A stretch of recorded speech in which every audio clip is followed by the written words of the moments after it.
നിങ്ങൾ ഈ 232ാമത് ചിത്രം എന്നൊക്കെ പറയുമ്പോ കുറച്ച് നാണം. ഇവിടെ കൊല്ലങ്ങൾക്ക് മുമ്പ് 40 കൊല്ലം മുമ്പ് 500 ചിത്രങ്ങളൊക്കെ അഭിനയിച്ച സാർ ജനിച്ച സ്ഥലമാണത്.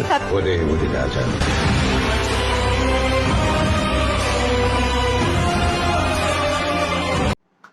നമ്മളെപ്പോഴും പറയാറുണ്ട്, സിനിമയുടെ പേരൊക്കെ ഉണ്ട്, ജനുവരിയിലെ നഷ്ടം എന്ന് പറഞ്ഞല്ലേ. ജനുവരി 16-ാം തീയതി മലയാള സിനിമയ്ക്ക് നഷ്ടമായിട്ടുള്ള ഒരു വലിയ താരമുണ്ട്, അബ്ദുൽ ഖാദർ എന്ന് പറയുന്ന നമ്മുടെ പ്രേം നസീർ. 1951 ത്യാഗസീമ എന്ന സിനിമയിലൂടെയാണ് അദ്ദേഹം അഭിനയ ജീവിതം തുടങ്ങിയത്. സത്യം മാഷും നസീർ സാറും ഒരുമിച്ചാണ് അഭിനയിച്ചത്. പക്ഷേ ആ പടം റിലീസായിട്ടില്ല. 52 മരുമകൾ എന്ന് പറഞ്ഞ സിനിമയിലൂടെ അദ്ദേഹം തൻ്റെ സിനിമാ ജീവിതം തുടങ്ങി. 52 വിശപ്പിൻ്റെ വെളിയിലൂടെ അദ്ദേഹം തൻ്റെ പേര് നസീർ എന്നുള്ള രീതിയിലേക്ക് മാറ്റി. അതായത് തിക്കുറിശി സുകുമാരൻ നായരാണ് അദ്ദേഹത്തിന് നസീർ എന്നുള്ള പേര് കൊടുക്കുന്നത്. അതിനുശേഷം കുഞ്ചാക്കോടെ പൊന്നാപുരം കോട്ട എന്ന സിനിമയിൽ അഭിനയിക്കുമ്പോഴാണ് കുഞ്ചാക്കോ അദ്ദേഹത്തിന് നസീർ എന്നുള്ള പേരിൻ്റെ കൂടെ പ്രേം എന്നുള്ള പേര് കൂടെ ആഡ് ചെയ്യുന്നത്.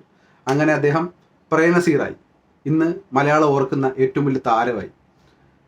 542 സിനിമകളിൽ അദ്ദേഹം നായകനായിട്ട് അഭിനയിച്ചിട്ടുണ്ട്. 700 സിനിമകളിൽ അദ്ദേഹം അഭിനയിച്ചിട്ടുണ്ടെങ്കിൽ 542 സിനിമകളിൽ നായകനായിട്ട് അഭിനയിച്ച ഗിന്നസ് റെക്കോർഡുള്ള ലോകത്തിലെ ഒരേ ഒരു നടനാണ് അദ്ദേഹം.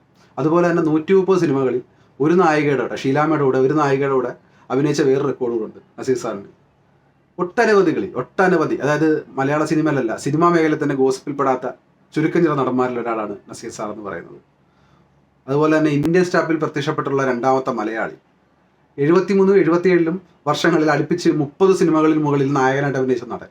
ഒരുപാട് റെക്കോർഡുകളുണ്ട് അദ്ദേഹത്തിന്. 68 അതായത് ഗസ്റ്റ് ഹൗസ് എന്ന് പറയുന്ന സിനിമയിൽ അദ്ദേഹം പാടി അഭിനയിച്ചിട്ടുണ്ട്.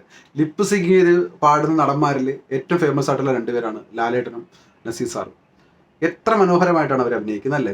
പ്രേം നസീർ എന്ന് പറയുന്നത് ഒരു നടനല്ല, ഒരു അധ്യായമാണ്. അതായത് അഭിനയ മേഖലയിലേക്ക് വരുന്ന എല്ലാവർക്കും വായിക്കാൻ പറ്റുന്ന ഒരു പുസ്തകം.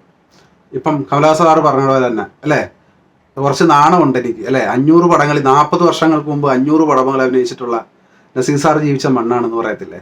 അത് തന്നെയാണ് നമ്മുടെ അബ്ദുൽ ഖാദർ എന്ന് പറയുന്ന ചിറയൻകീഴിൻ്റെ രാജകുമാരനായിട്ടുള്ള പ്രേം നസീറിനെ ഇന്നും ജനങ്ങൾ ഓർക്കുന്നത് അതുകൊണ്ട് തന്നെയാണ്.